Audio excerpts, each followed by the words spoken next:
Come ha detto Luca, siamo arrivati in tanti da tutte le province. Stamattina qualcuno si è alzato presto a Belluno, nelle valli veronesi, da Asiago, da Rovigo, e mi dicono che le strade qua intorno sono intasate perché tanti stanno ancora arrivando.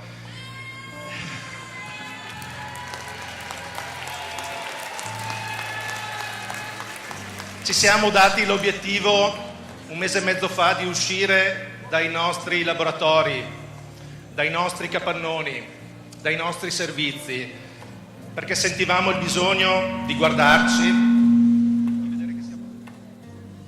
di vedere che siamo tanti, di darci coraggio anche, perché questo è un momento faticoso, difficile. Abbiamo bisogno di parlare alla gente, di comunicare, l'abbiamo fatto in questi giorni attraverso le radio, attraverso... Più vicino? Ok? Vedete l'inesperienza? Abbiamo bisogno di comunicare alla gente comune, quindi attraverso Facebook, attraverso le riviste, attraverso i settimanali. Tanti nostri messaggi li abbiamo veicolati. Li stiamo veicolando anche alla politica, agli amministratori, a quelli che in questi giorni si stanno candidando al Parlamento. Molti di loro sono qui presenti e li ringraziamo. Li ringraziamo per essere venuti, ma anche perché hanno accettato una modalità molto particolare oggi. Oggi sono venuti ad ascoltare. Forse è una manifestazione un po' particolare, perché sarà molto semplice, come vedrete.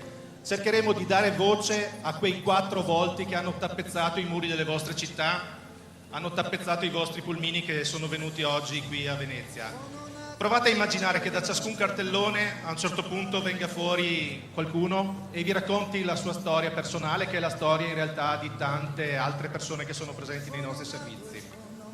Noi siamo convinti che il sociale non sia un affare solo loro, non sia un problema solo degli utenti dei servizi, delle loro famiglie, né tantomeno solo degli operatori che ci lavorano.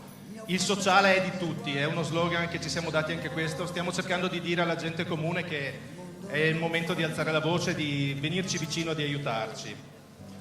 C'è un silenzio incredibile su quello che sta accadendo. Da 5 anni, io vi do solo questo dato, c'è stata una riduzione del 90% delle risorse per il sociale.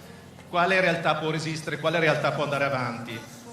Queste cifre, queste misure pesano sulla vita delle persone, pesano sulle loro esistenze, soprattutto di quelle più fragili.